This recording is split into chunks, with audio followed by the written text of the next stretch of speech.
Tomorrow, May 25th, 2020, we honor those that have given their last full measure of devotion in service for our country, for their brothers and sisters in service, and for us. Memorial Day is a day those of us that remain honor and remember the slain. Yet we choose today to also remember those that returned from service and continued serving as fathers, grandfathers, uncles, brothers, cousins, and so on. Many of us, if not all, learned to love our country from the examples of those that sacrificed their lives and from those that came home to us, keeping the light always burning in our hearts and minds. While the family member types mentioned thus far have been men, we all agree that women have also sacrificed their lives in service of this great nation. Shortly, a video will begin that honors those servicemen and women that our family members have lost.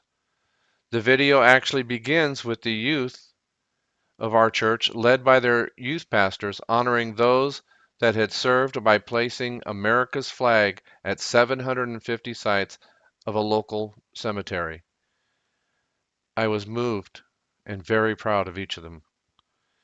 If you'll allow me one last bit of your time before the video begins, I know it may seem corny to some, and the time frame is certainly long ago.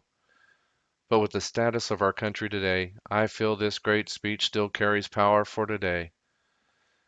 My grandfather had me memorize this speech when I was 7 years old, and I'd like to share it with you now. 7 years ago, our fathers brought forth on this continent a new nation, conceived in liberty and dedicated to the proposition that all men are created equal. Now we are engaged in a great civil war, testing whether that nation or any nation so conceived and so dedicated can long endure. We are met on a great battlefield of that war. We have come to dedicate a portion of that field as a final resting place for those who here gave their lives that the nation might live. It is altogether fitting and proper that we should do this. But in a larger sense, we cannot dedicate, we cannot consecrate, we cannot hallow this ground. The brave men, living and dead, who struggled here have consecrated it far above our poor power to add or detract. The world will little note nor long remember what we say here, but it can never forget what they did here. It is for us, the living, rather to be dedicated here to the unfinished work which they have fought here thus far so nobly advanced. It is rather for us to be here dedicated to the great task remaining before us, that from these honored dead we take increased devotion to that cause for which they gave their last full measure of devotion, that we highly resolve that these dead shall not have died in vain, that this nation under God shall have a new birth of freedom, and that government of the people, by the people, for the people, shall not perish from the earth. Abraham Lincoln.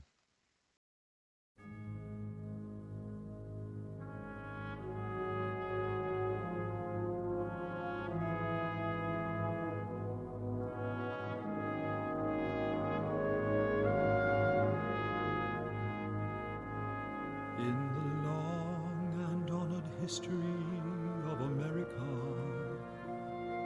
there are names that shine like beacons in the night.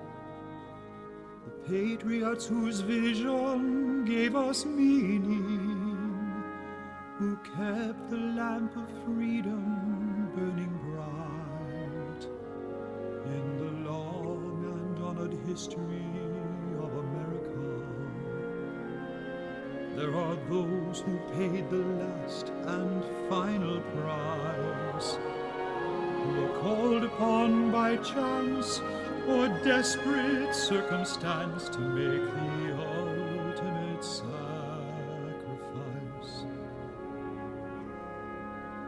A grateful nation bows its head in sorrow and in thanks for guaranteeing our tomorrow.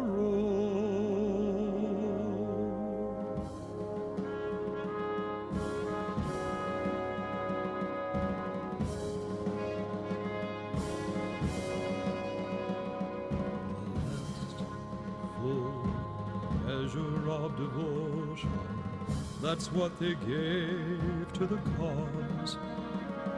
The last full measure of devotion, and though they cannot hear our applause, we honor them forever and keep alive their story, pay tributes to their lives, and give them all the glory.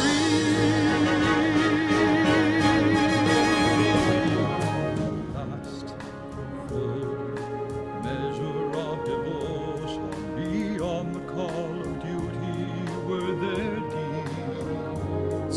The last full measure of devotion, they gave themselves to serve the greater needs.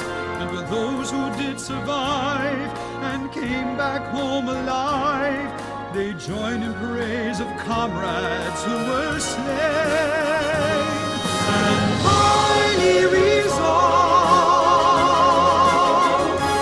most highly resolved, that these dead shall not have died.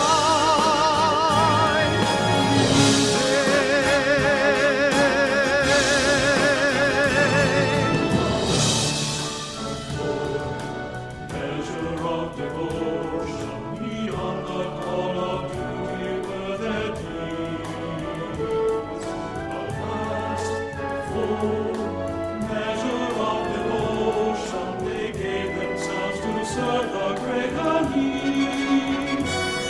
And for those who did survive and came back home alive, they joined in praise of comrades who were slain.